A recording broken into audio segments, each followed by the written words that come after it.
بسم اللہ الرحمن الرحیم۔ السلام علیکم ناظرین، میں ہوں راجہ فضل ربی اور آپ دیکھ رہے ہیں وائس آف پنجاب۔ ہم اس وقت موجود ہیں بٹیاں نوردین میں، اور ہمارے آج کے مہمان جو کہ خطہ پٹھوار بلکہ پورے پنجاب کے لیے کسی تعارف کے محتاج نہیں، معروف مذہبی اسکالر مفتی توصیف احمد۔ آئیے ان سے ملتے ہیں اور گفتگو کرتے ہیں۔ السلام علیکم، کیسے ہیں آپ؟ وعلیکم السلام ورحمۃ اللہ وبرکاتہ۔ فضل ربی صاحب الحمدللہ، اللہ تعالیٰ کا بڑا احسان ہے، شکر ہے، اللہ کا کرم ہے۔ مفتی صاحب، میرا سب سے پہلا آپ سے سوال یہ ہے کہ ماشاءاللہ آپ کا خطہ پٹھوار میں بہت بڑا نام ہے، کافی لوگ آپ سے متاثر ہیں۔ سب سے پہلے یہ بتائیں کہ آپ کا دین کی طرف رجحان کب سے ہوا؟ سب سے پہلے تو میں آپ بھائیوں کا شکریہ ادا کرتا ہوں کہ اور اللہ تعالیٰ سے دعا گو بھی ہوں کہ اللہ تعالیٰ آپ کو اور آپ کی جو ٹیم ہے، اللہ تعالیٰ آپ کو مزید توفیق بھی دے کہ لوگوں کے اندر جو آپ نے ایک شعور پیدا کرنے کے لیے ایک کوشش شروع کی ہے، اللہ تعالیٰ آپ کو اس میں دن دگنی رات چگنی ترقیاں عطا فرمائے۔ تو راجہ صاحب، آپ کے حوالے سے، آپ کے سوال کے حوالے سے گزارش یہ ہے کہ میں نے میٹرک تک تعلیم چٹا تھیار اسکول میں نے حاصل کی۔ اس کے بعد فطرتی طور پہ مجاہدین کے ساتھ لگاؤ تھا، محبت بھی تھی، پیار بھی تھا۔ اصل دین کی طرف آنے کا جو رجحان بنا، جو وجہ بنی، وہ مجاہدین کی محبت بنی۔ تو میں مجاہدین کے ساتھ میں نے اٹھنا بیٹھنا شروع کیا، ان لوگوں کی زندگی جب وہ میرے سامنے آئی تو بس یہ بنیادی وجہ بنی، اور اس کے بعد پھر میں لاہور کے قریب مرکز طیبہ مریدکے میں پھر میں چلا گیا، تعلیم حاصل کی۔ تو بس اللہ تعالیٰ کا شکر ہے کہ اللہ تعالیٰ نے علاقے میں کام کرنے کی توفیق دی ہے، اللہ تعالیٰ کر رہے ہیں، آپ کے سامنے ہیں۔ کیا آپ نے جہاد میں بھی حصہ لیا ہے؟ راجہ صاحب، سوال تھوڑا مشکل سا ہے۔ اس حوالے سے گزارش یہ ہے کہ جہاں تک تو یہ ہے کہ مطلب پاکستان سے باہر نکل کے کسی جگہ پہ ایسا تو معاملہ پیش نہیں آیا۔ البتہ یہ ہے کہ مجاہدین کے ساتھ محبت کی وجہ سے ملکی سطح پہ جو سرگرمیاں تھیں، مثال کے طور یہ ہے کہ مجاہدین کے لیے فنڈز وغیرہ جمع کرنا تھا یا کھالیں وغیرہ جمع کرنی تھیں، یا اس کے علاوہ جو ہم ان کا تعاون کر سکتے تھے اس حوالے سے ہم نے کیا ہے۔ اور میں یہاں ایک بات ضرور آپ کے توسط سے لوگوں تک یہ بات ضرور پہنچاؤں گا کہ مجاہدین سے ہماری مراد وہ لوگ ہیں کہ جنہوں نے ہمیشہ جو کافروں کے مقابلے میں کھڑے رہے ہیں، ورنہ ہمارے معاشرے میں جہاد کا نام وہ بدنام اس وجہ سے ہوا کہ بعض لوگوں نے وہ ملک پاکستان میں تخریب کاریاں شروع کیں، جس سے ہمارے ملک پاکستان کا نقصان بھی بہت ہوا۔ میری مراد مطلب وہ جہاد نہیں ہے، اس جہاد کی بات ہے کہ جو خالصتاً کافروں کے خلاف تھا اور اعلاء کلمت اللہ کے لیے تھا، اور اللہ تعالیٰ مجاہدین کی مدد بھی فرمائے، اللہ تعالیٰ سب کی کوششوں کو قبول فرمائے۔ ماشاءاللہ مفتی صاحب، آپ کی جو تحریک ہے پروفیسر حافظ محمد سعید صاحب کی، کشمیر کے حوالے سے کافی انہوں نے کام کیا، ہمیشہ انہوں نے آواز اٹھائی۔ کیا اس وقت بھی تحریک جو جماعت الدعوہ ہے، اس کے مجاہدین وہاں پہ کشمیر میں موجود ہیں؟ اس سوال کے حوالے سے میں صرف اتنی بات کہوں گا کہ اللہ تعالیٰ کی توفیق سے اللہ تعالیٰ کے مجاہد بندے جتنا اللہ رب العالمین نے توفیق دی وہ کام کر رہے ہیں۔ حالات اس وقت ایسے ہیں کہ میں مطلب آپ کے سامنے اس وقت کوئی بات ایسی نہ میرے علم میں ہے اور نہ میں یہ کرنے کی پوزیشن میں ہوں کہ مجاہدین اس وقت بارڈر کے پار ہیں یا نہیں ہیں۔ تو میرا خیال ہے اس کے حوالے سے میں صرف میری اتنی ہی بات آپ قبول کریں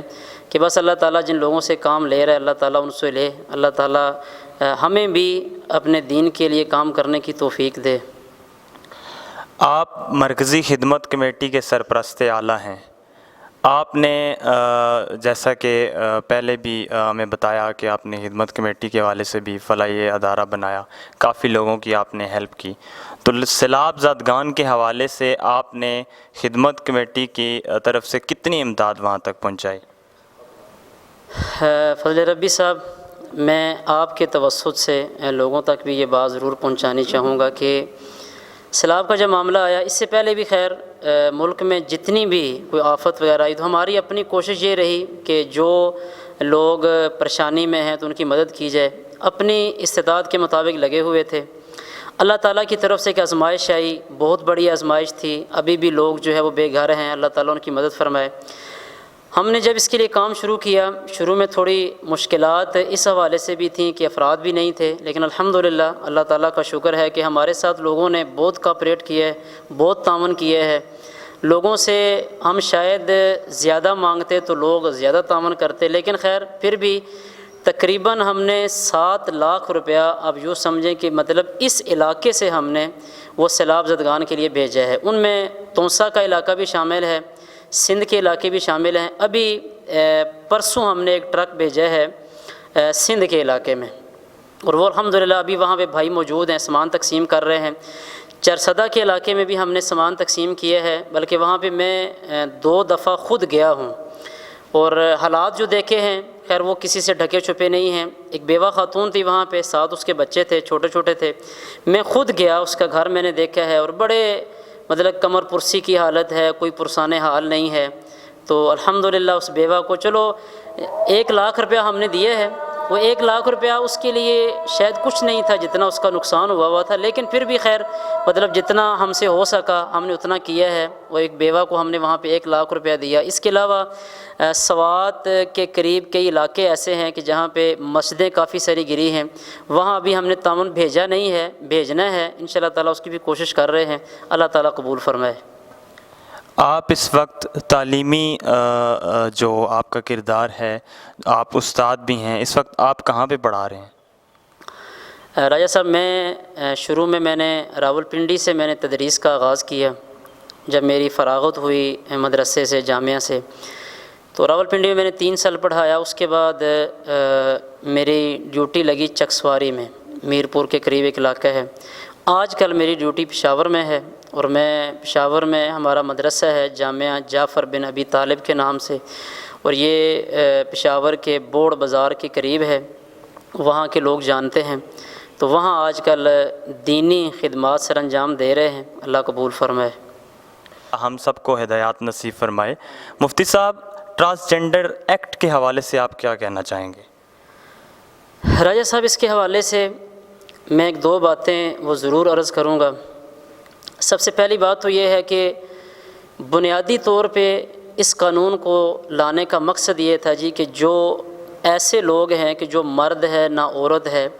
جن کو عربی زبان میں مخنث کہا جاتا ہے اور اردو زبان میں ان کو ہجڑا کہا جاتا ہے، کہ جی ان کو حقوق دیے جائیں۔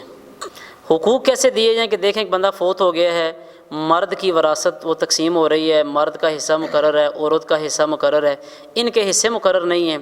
تو لہٰذا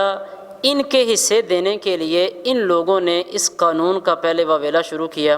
اور پھر اس کے بعد اس قانون کی آگے خرابی یہاں تک پہنچتی ہے کہ ایک بندہ وہ نادرہ کے دفتر میں جا کے مرد ہے، اور اس نے جا کے یہ کہہ دیا جی کہ میں اپنی جنس تبدیل کر کے اس میں عورت لکھوانا چاہتا ہوں۔ کوئی اگر قانون پاس ہو گیا تو دنیا کی کوئی طاقت روک نہیں سکتی، وہ پاس کریں گے اور وہ لکھیں گے کہ یہ عورت ہے۔ اچھا، اس کو پھر مغربی ملکوں میں اس طرح رواج دیا گیا، اور پھر ہمارے ملک کے اندر بھی اس مغربی کلچر کو رواج دینے کی کوشش کی گئی، اور بنیادی مقصد یہ تھا کہ جو ہم جنس پرستی ہے کہ لڑکی کی لڑکی کے ساتھ شادی، لڑکے کی لڑکے کے ساتھ شادی، اس کو رواج دیا جائے۔ پیچھے بنیاد جو ہے نا وہ ہجڑوں کو بنایا گیا، لیکن آگے بنیادی طور کے اوپر یہ ایک مغربی کلچر وہ ملک پاکستان کے اندر اس کو رواج دینے کی ناکام کوشش کی گئی۔ اور میں اس حوالے سے اپنے سننے والے سارے سامعین کو یہ گزارش کروں گا کہ اللہ کے لیے دیکھیں، اللہ تعالیٰ نے ایک اصول بنایا ہے شریعت میں، اللہ تعالیٰ نے جو وراثت تقسیم کی ہے اس کے علاوہ مرد اور عورت تیسری کسی جنس کا نام ہی نہیں ہے۔ اس کا مطلب یہ ہوا کہ جتنے بھی قوانین لاگو ہوں گے وہ مردوں اور عورتوں کے اوپر لاگو ہوں گے، اور ایسے جو لوگ ہیں کہ جو نہ مردوں میں شمار ہوتے ہیں نہ عورتوں میں شمار ہوتے ہیں، بالکل یہ بات ظاہر ہے کہ یا اس کے جو خد و خال ہیں، جو جسمانی اس کی حالت ہے، یا وہ مردوں کے مشابہ ہوگی یا وہ عورتوں کے مشابہ ہوگی۔ اگر وہ مردوں کے مشابہ ہے تو اس کے اوپر مردوں والے قانون لاگو ہوں گے، اگر اس کی حالت جو ہے وہ عورتوں کے خد و خال کی طرح ہے، عورتوں جیسی ہے، تو اس کے اوپر عورتوں کے قوانین لاگو ہوں گے۔ فقہا نے راجہ صاحب باقاعدہ مخنثین کے بارے میں، ہجڑوں کے بارے میں پوری کتابیں لکھی ہیں کہ وراثت میں ان کو حصہ کیسے دیا جائے گا، ان کے اوپر دین کے قوانین کیسے لاگو ہوں گے، ہمارے معاشرے کے لوگوں کو یا خصوصاً یہ جو بل لانے والے اور پاس کرنے والے لوگ ہیں، ان لوگوں کو فقہا کی کتابوں کی طرف رجوع کرنا چاہیے تھا، نہ کہ ان کو بل لانے کے لیے مغرب کی طرف دیکھنا چاہیے کہ برق کے لوگ پیش کرتے تو لہٰذا ہم بھی پیش کر دیں۔ نہیں، فقہا نے باقاعدہ، آپ تھوڑا اگر آپ نے مطالعہ کیا ہو تو یہ بات آپ کے علم میں ہوگی، باقاعدہ اس کے اوپر فقہا کی اور محدثین کی کتابیں موجود ہیں کہ ایک مخنث پہ کون کون سے احکامات لاگو ہوں گے، ہمیں وہ پڑھنے چاہیے تھے۔ تو بہرحال آپ کے توسط سے میں لوگوں کو بھی اور علماء کرام تک بھی اور خصوصاً جو ہمارے پارلیمنٹ کے اندر بیٹھنے والے لوگ ہیں ان سے یہ ضرور التماس کروں گا کہ اللہ کے لیے یہ ایک ایسا قانون ہے کہ جو شریعت سے متصادم ہے، اللہ تعالیٰ کے قرآن کی طرف رجوع کریں، شریعت کی طرف رجوع کریں، اور قوم لوط کا حال بالکل نہ بھولیں کہ اللہ تعالیٰ نے بالکل زمین سے نیست و نابود کر دیے، مٹا کے اللہ تعالیٰ نے رکھ دیے ہیں۔ پاکستانی قوم کے لیے آپ کیا پیغام دینا چاہیں گے؟ بہت اچھا سوال کیا آپ نے، اللہ تعالیٰ آپ کو جزا دے۔ میں پاکستانی عوام کے لیے بھی اور پاکستانی عوام کے جو مقتدی امام ان لوگوں کو بھی یہ ضرور، پاکستانی عوام کے لیے گزارش یہ ہے کہ اللہ کے لیے اس وقت جو دور چل رہا ہے بڑا فتنوں والا دور ہے، دین سے دوری ہے، اللہ کے لیے اللہ تعالیٰ کا قرآن پڑھیں، نبی کریم صلی اللہ علیہ وسلم کے فرامین پڑھیں۔ ہماری نجات اللہ تعالیٰ کے قرآن میں ہے، نبی کریم صلی اللہ علیہ وسلم کے فرامین میں ہے۔ ہمارے معاشرے میں جو بگاڑ پیدا ہوا اس کی بنیادی وجہ یہ ہے کہ ہم نے اپنا تعلق اللہ تعالیٰ سے بھی توڑا ہے، اللہ کے قرآن سے بھی توڑا ہے، نبی کریم صلی اللہ علیہ وسلم کے فرامین سے بھی توڑا ہے۔ تو میں عوام سے، لوگوں سے یہ اپیل کروں گا کہ اللہ کے لیے اللہ تعالیٰ کا قرآن پڑھیں اور نبی کریم صلی اللہ علیہ وسلم کا فرامین پڑھیں۔ اور میں جو مساجد کے ائمہ کرام ہیں ان سے یہ گزارش کروں گا کہ اللہ کے لیے ہماری جو معاشرتی لوگ ہیں، یا یوں سمجھ لیں کہ ہماری امت بڑی زخمی ہے، لوگ جو ہے وہ دین سے بہت دور ہیں،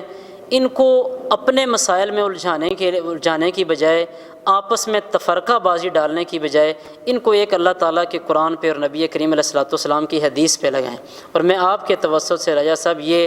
گزارش کروں گا علماء کرام سے اور مساجد کے ائمہ کرام سے کہ اللہ کے لیے فلاں کی مسجد میں نماز نہیں ہوتی، میری ایسے اور تیری مسجد ایسے ہے، میری تیرے پیچھے نماز نہیں ہوتی، تیری میرے پیچھے نہیں ہوتی، فلاں کا جنازہ صحیح نہیں، لوگوں کو ان مسائل سے باہر نکالیں اور لوگوں کو وہ رستہ دکھائیں، وہ مسائل لوگوں کے سامنے بیان کریں کہ جو ہماری ضرورت ہے۔ آپ یقین کریں راجہ صاحب کہ ایک بندے کو یہ پتہ ہے کہ میری جو ہے وہ نماز فلاں مسجد میں نہیں ہوتی، فلاں مسجد میں نہیں ہوتی، یہ بندہ جانتا ہے، لیکن یقین کریں کہ بزرگ لوگ، سفید داڑھیوں والے لوگ ایسے ہیں کہ جن کو صحیح اللہ کے رسول صلی اللہ علیہ وسلم کی سنت کے مطابق غسل کرنے کا پتہ نہیں ہے۔ اور اس کی بنیادی وجہ یہ ہے کہ ہمارے مساجد کے علماء کرام نے لوگوں کو ویسے مسائل میں الجھایا ہوا ہے اور بس انہی کے پیچھے لوگوں کو لگایا ہوا ہے۔ اصل جو دین ہے وہ بھی ہم سے بہت دور ہے۔ اللہ تعالیٰ ہم سب کو سمجھنے کی بھی، عمل کرنے کی بھی توفیق عطا فرمائے، اور اللہ تعالیٰ ہم لوگوں کو، جو خصوصاً میرے جیسے لوگ جو ممبروں کے اوپر بیٹھتے ہیں، اللہ تعالیٰ ہمیں لوگوں کی اصلاح کرنے کی توفیق دے، اور اللہ تعالیٰ عوام کو اپنی اصلاح کرنے کی، قرآن مجید پڑھنے کی، احادیث رسول پڑھنے کی اور اس پہ عمل کرنے کی توفیق دے۔ بہت شکریہ۔ یہ تھے معروف مذہبی اسکالر مفتی توصیف احمد۔ جلد ہم اگلے مہمان کے ساتھ حاضر ہوں گے، تب تک کے لیے اللہ حافظ۔